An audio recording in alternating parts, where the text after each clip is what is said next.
নমস্কার বন্ধুরা, জঙ্গলমহল ভিলেজ ফুডে আপনাদের সকলকে স্বাগত।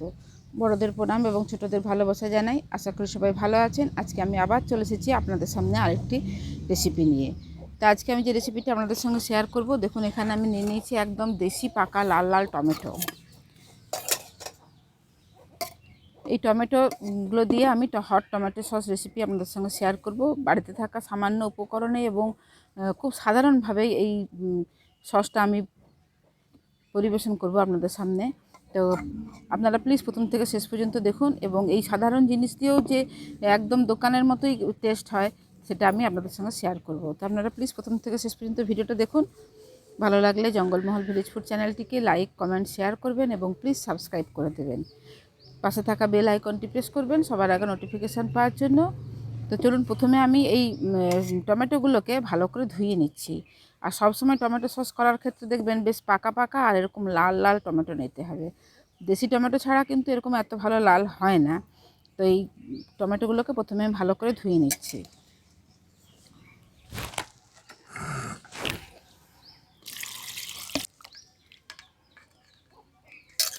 টমেটোর রঙগুলো দেখা লাল টুকটুক করছে। দেখুন টমেটোগুলোকে আমি খুব ভালো করে ধুয়ে নিয়েছি। আর ধোয়ার পর দেখুন একদম টমেটোগুলো যেন চকচক করছে আর বেশ খুব পাকা এরকম দেখে টমেটোগুলোকে নিতে হবে। তো এগুলোকে আমি ধুয়ে নিয়েছি। এরপর এগুলোকে আমি কেটে নেবো। টমেটোগুলোকে 4টে টুকরো করে কেটে নেবো। আর এই মাঝখানের যে সবুজ রঙের একটা অংশ থাকে সেটাকে আমি ফেলে দেবো। এই যে এইভাবে এই টমেটোগুলো কেটে নেবো। মাঝখানের যে এই যে সবুজ রঙের যে অংশটা আছে এটাকে আমি ফেলে দেবো।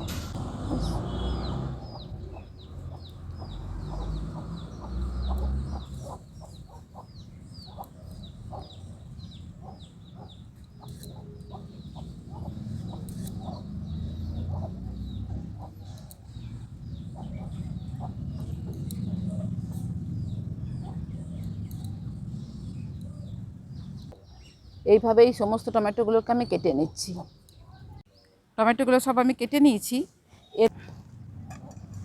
এরপর এরকম একটা বাটিতে আমি অল্প একটুখানি তেঁতুল নিয়ে নিয়েছি।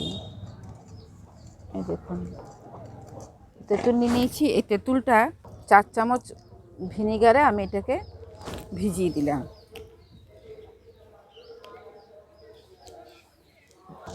ভিনিগারটা দিয়ে আমি তেঁতুলটাকে ভিজিয়ে দিলাম। এরপর আমি উনুনটা ধরিয়ে নিচ্ছি।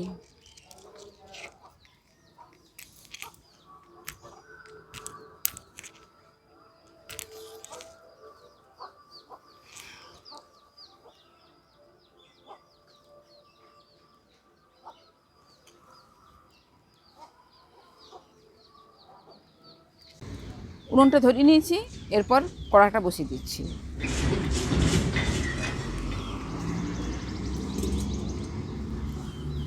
এবার দেখুন এই যে টমেটোগুলো আমি কেটে রেখেছি, এই টমেটোগুলোকে আমি প্রথমে সেদ্ধ করে নেব। তার জন্য কড়াতে দিয়ে দিচ্ছি।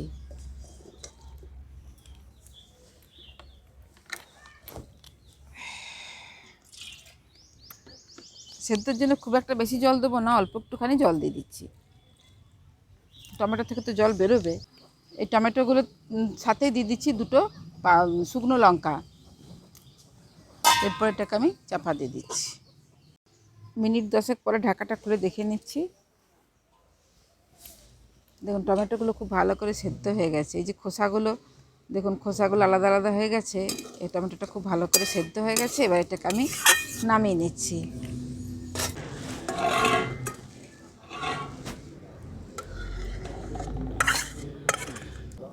দেখুন এরপরে এই যে টমেটোটা যে সেদ্ধ করে নামালাম, এরপর এটাকে আপনারা যদি পছন্দ মনে করেন মিক্সিতে পেস্ট করবেন, তাহলে এটাকে খুব ভালো করে ঠান্ডা করে নিতে হবে আগে, তারপরে মিক্সিতে পেস্ট করে নিতে পারেন। আমি এরকম একটা ছাঁকনি নিয়েছি। এই ছাঁকনির সাহায্যে পেস্ট করে নিয়ে টমেটোর যে পাল্পটা সেটাকে আমি বার করে নিচ্ছি।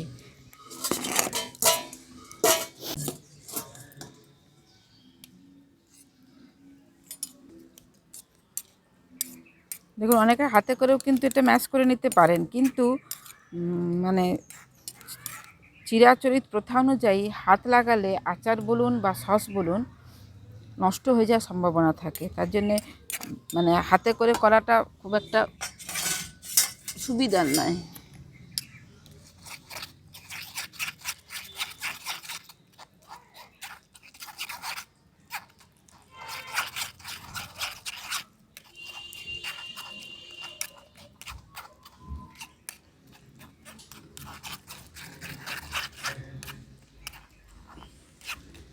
দেখুন এই যে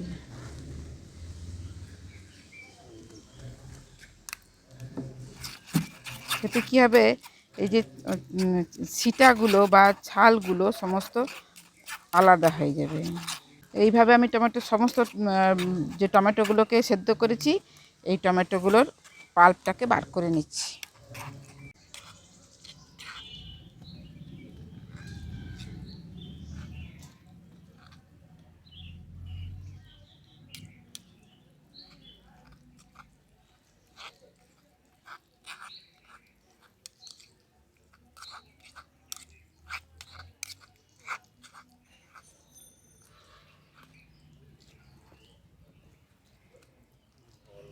দেখুন সমস্ত টমেটোগুলোকে যে সেদ্ধ করে রেখেছিলাম তার থেকে পাল্পটা আমি বার করে নিয়েছি। আর এই যে দেখুন এতগুলো ছিবড়ে বেরিয়েছে।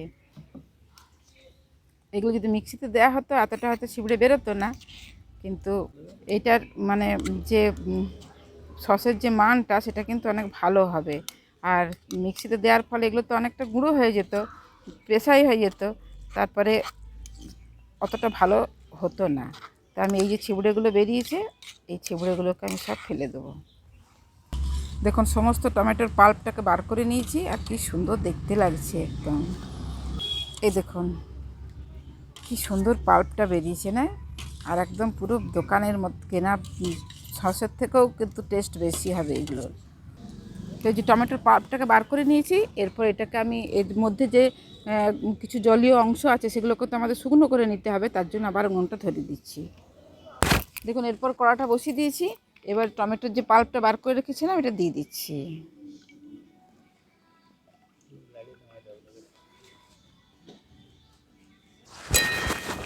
এবার এটাকে খুব ভালো করে ফুটিয়ে নিতে হবে এবং ক্রমাগত নেড়ে যেতে হবে।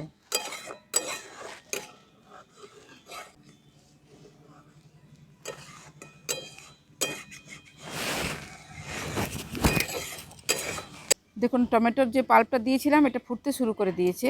এর পর্যায়ে আমি এই যে টমেটোটাকে এই তেঁতুল একটু আমি ভিনিগারের সাথে ভিজিয়ে রেখেছিলাম, এটা চটকে এবারে তেঁতুলের পাল্পটাও দিয়ে দেবো। আর এই ভিনিগারটা দেওয়ার কারণে কি হবে, এটা প্রিজারভেটিভের কাজ করবে।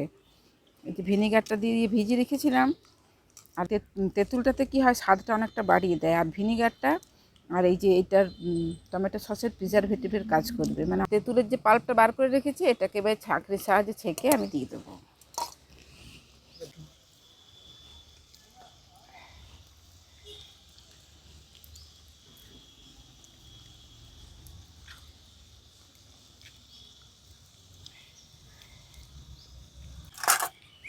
দেখুন তেঁতুলের পাল্পটা দেওয়ার পর এবার ভালো করে আমি এটা আবার মিশিয়ে দিচ্ছি।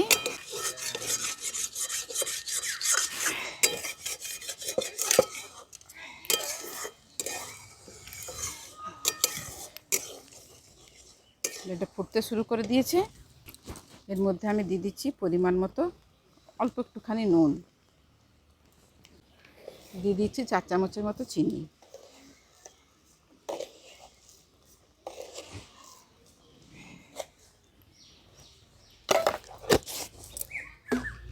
আবার ভালো করে মিশিয়ে দিচ্ছি।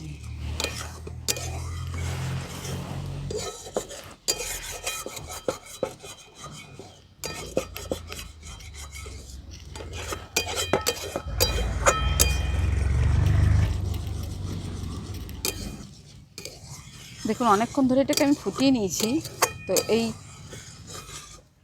সসটা ঠিক হয়েছে কিনা বোঝার কিন্তু উপায় আছে। দেখুন এখান থেকে তুলে অল্প একটুখানি সস আমি এর মধ্যে ফেলে দিচ্ছি।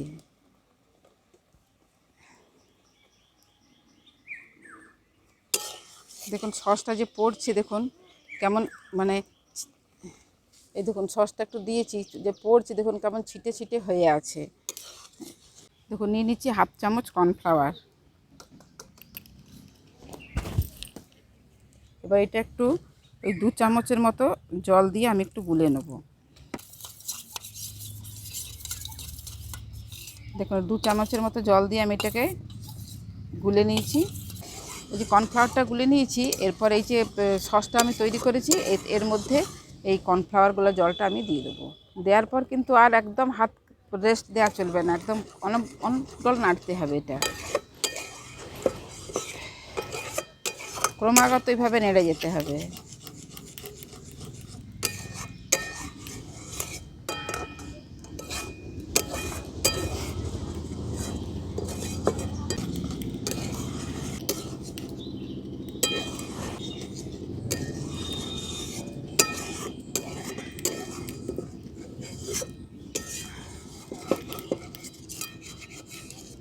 আমি যে পদ্ধতিতে টমেটো সসটা আপনাদের সঙ্গে শেয়ার করলাম, এইভাবে বাইরে আপনারা 3 মাসের মতো রাখতে পারেন, আর ফ্রিজের মধ্যে রেখে দিলে মাস 6। দেখুন এবারে কর্নফ্লাওয়ারটা দেওয়ার পর আমি আর একটু দেখে নিচ্ছি ঠিকভাবে হয়েছে কি না, আর দুটোর পার্থক্য দেখিয়ে দিচ্ছি।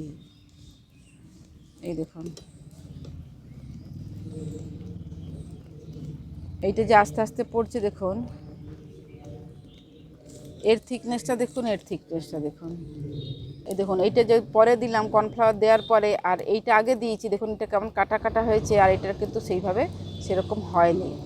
দেখুন কর্নফ্লাওয়ারটা দেওয়ার পরে আপনাদেরকে আরেকবার দেখিয়েছিলাম কীরকম হয়েছে, এরপর আরেকটু ফুটিয়ে নিয়েছি, ফোটানোর পর আমি আরেকবার দেখাচ্ছি। দেখুন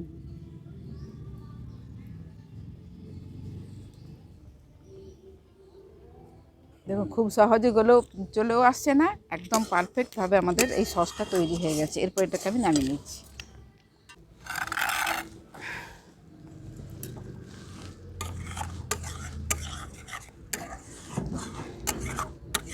প্রথমে এটা ঠান্ডা করে নেবেন, ঠান্ডা করার পরে কাঁচের জারের মধ্যে ঢুকিয়ে রেখে দিতে পারেন।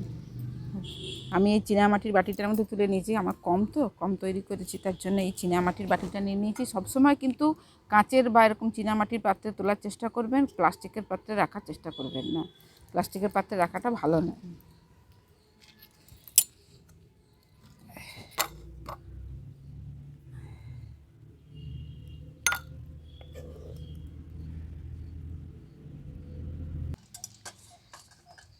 আজকের রেসিপি আপনাদের কীরকম লাগলো অবশ্যই আমাকে কমেন্ট করে জানাবেন।